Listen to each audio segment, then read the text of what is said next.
কোণে সেজেগুজে বিয়ের পিড়িতে বসে আছে, তবে সে কোনো মানুষ নয়, আস্ত এক জীবন্ত কুমির। আর বরবেশে রয়েছেন দেশের এক পৌরসভার মেয়র। অদ্ভুত শোনালেও বৃষ্টির দেবতা আর সৌভাগ্যের আশায় প্রতি বছরই মেক্সিকোতে বসে এমন বিয়ের জমকালো আসর। মেক্সিকোর অক্সাকা রাজ্যের সান পেড্রো হুয়ামেলুলার মেয়র ড্যানিয়েল গুটেরেস পেনা ৩০ জুন ধুমধাম করে বিয়ে করেন এক নারী কুমিরকে। উৎসবের অংশ হিসেবে কুমিরটিকে ৩টি ঐতিহ্যবাহী পোশাকে সাজানো হয়, যার মধ্যে একটি ছিল বিয়ের সাদা গাউন। নিরাপত্তার জন্য অবশ্য বিয়ের আগে কুমিরটির মুখ শক্ত করে বেঁধে রাখা হয়েছিল। ৫০০ বছরেরও বেশি পুরানো এই অঞ্চলের দুটি প্রাচীন আদিবাসী গোষ্ঠী চন্টাল ও ইকোটস ঐতিহাসিক এই মিলনকে উদযাপন করে। লোকগাথা অনুযায়ী এই বিয়ে দুই সংস্কৃতির শান্তি ও প্রকৃতির সঙ্গে মানুষের মৈত্রীর প্রতীক।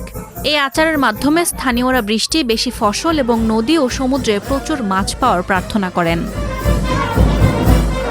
বিয়ের পর নববধূরূপী এই কুমিরকে কোলে নিয়ে পুরো শহর জুড়ে বর্ণাঢ্য শোভাযাত্রা করেন মেয়র। স্থানীয় বাসিন্দারাও ঐতিহ্যবাহী পোশাকে নেচে গেয়ে উৎসবে শামিল হন। নিজের এই অদ্ভুত বিয়ে নিয়ে গর্ব প্রকাশ করে মেয়র জানান, পূর্বপুরুষদের এই সংস্কৃতি ধরে রাখতে পেরে তিনি অত্যন্ত আনন্দিত। সাদিয়া ইয়াসমিন, প্রথম আলো।